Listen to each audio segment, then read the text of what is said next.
Hi friends, എല്ലാവർക്കും മേഡി കിച്ചൻ്റെ പുതിയൊരു വീഡിയോയിലേക്ക് സ്വാഗതം. ഇന്ന് ഞാൻ ഉണ്ടാക്കാൻ പോകുന്നത് പാൽക്കപ്പയുടെ റെസിപ്പിയാണ്. എങ്ങനെ പാൽക്കപ്പ ടേസ്റ്റിയായും സിമ്പിളായും ഉണ്ടാക്കാമെന്ന് നോക്കാം. പാൽക്കപ്പയ്ക്ക് വേണ്ടി നല്ലതുപോലെ വെന്തുടയുന്ന കപ്പ തന്നെ എടുക്കാൻ ശ്രദ്ധിക്കുക.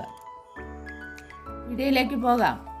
അതിനായി നമ്മൾ വൃത്തിയാക്കിയ 1 കിലോ കപ്പയാണ് എടുക്കുന്നത്. കപ്പ നമുക്കൊന്ന് വേവിച്ചെടുക്കണം.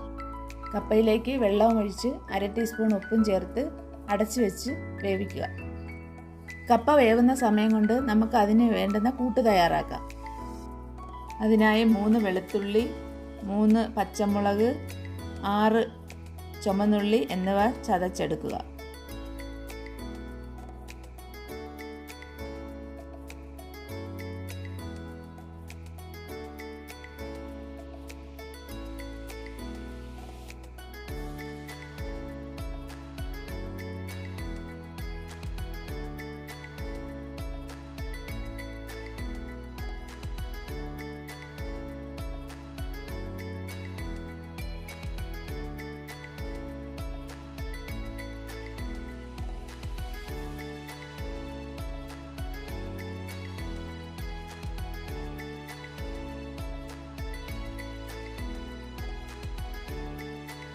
ഇത് നന്നായി ചതച്ച് മാറ്റി വയ്ക്കുക.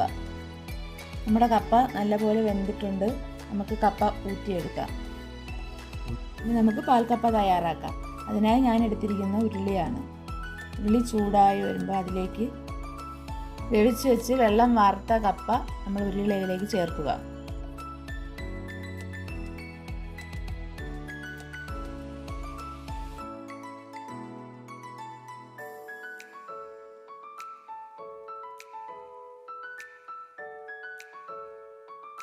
കപ്പ എല്ലാം വലിയ കഷ്ണങ്ങളൊക്കെ നല്ല രീതിയിലൊന്ന് ഉടച്ച് ചേർക്കണം. മൊത്തം ഉടച്ചങ്ങ് നമ്മൾ കലക്കി കളയരുത്. ഒരു മീഡിയം പരുവത്തിൽ എല്ലാം ഒന്ന് ചെറുതായിട്ട് ഉടച്ചെടുക്കുക.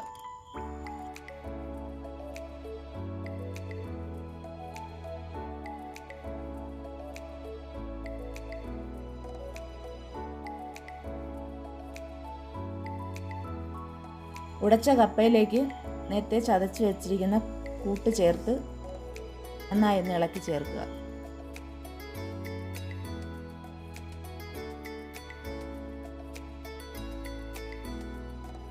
പ്രത്യേകം ശ്രദ്ധിക്കണം, ഇതുവരെ നമ്മൾ ഫ്ലെയിം ഓണാക്കിയിട്ടില്ല. ഇനി ഫ്ലെയിം ഓണാക്കി മെയിൻ ഇൻഗ്രീഡിയൻ്റായ തേങ്ങാപ്പാൽ ചേർക്കാം. തേങ്ങാപ്പാലിനായി അരമുറി തേങ്ങ പിഴിഞ്ഞെടുത്ത പാലും അതേ അളവിൽ വെള്ളവും ചേർത്ത് കപ്പയിലേക്ക് ഒഴിക്കുക. നല്ലതുപോലെ ഒന്ന് മിക്സ് ചെയ്ത് കൊടുക്കുക.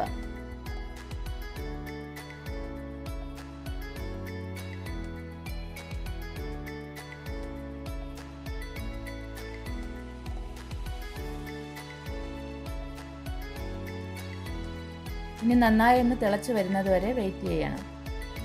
പാൽക്കപ്പ നല്ല തിളച്ച് പാകമാകുന്നത് വരെ അടിക്ക് പിടിക്കാതെ നമ്മൾ നല്ല രീതിയിൽ ഇളക്കിക്കൊണ്ടിരിക്കുക. നമ്മൾ കപ്പ വേവിച്ചപ്പോൾ ഉപ്പ് ചേർത്തിട്ടുണ്ട്. എന്നാലും തിളച്ച് വരുന്ന സമയത്ത് നമ്മൾ ഒന്നുകൂടി ഉപ്പ് നോക്കിയിട്ട് ആവശ്യത്തിനുള്ള ഉപ്പ് കൂടി ചേർക്കണം. ഇനി താളിച്ച് ചേർക്കാനുണ്ട്. അതിനായി ചൂടായ ചട്ടിയിലേക്ക് 2 ടേബിൾ സ്പൂൺ വെളിച്ചെണ്ണ ഒഴിക്കുക. വെളിച്ചെണ്ണ ഒന്ന് ചൂടായി വരുമ്പോൾ 1/2 ടീസ്പൂൺ കടുക് ചേർക്കാം.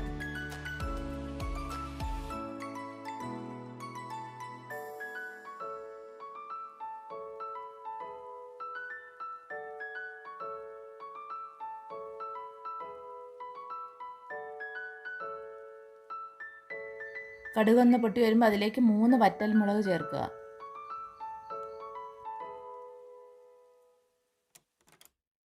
അതിലേക്ക് ചെറുതായി അരിഞ്ഞ 10 ചെറിയുള്ളി ചേർക്കുക.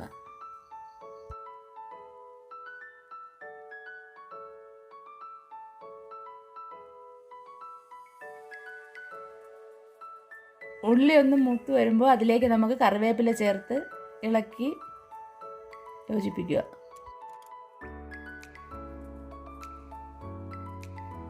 ഇനി നമുക്ക് ഈ താളിപ്പ് കപ്പയിലേക്ക് ചേർത്ത് കൊടുക്കാം.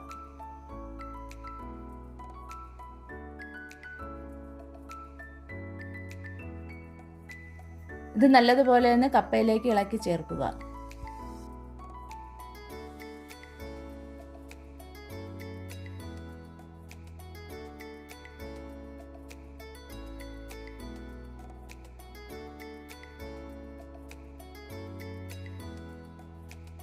അങ്ങനെ നമ്മുടെ രുചികരമായ പാൽക്കപ്പ തയ്യാറായി.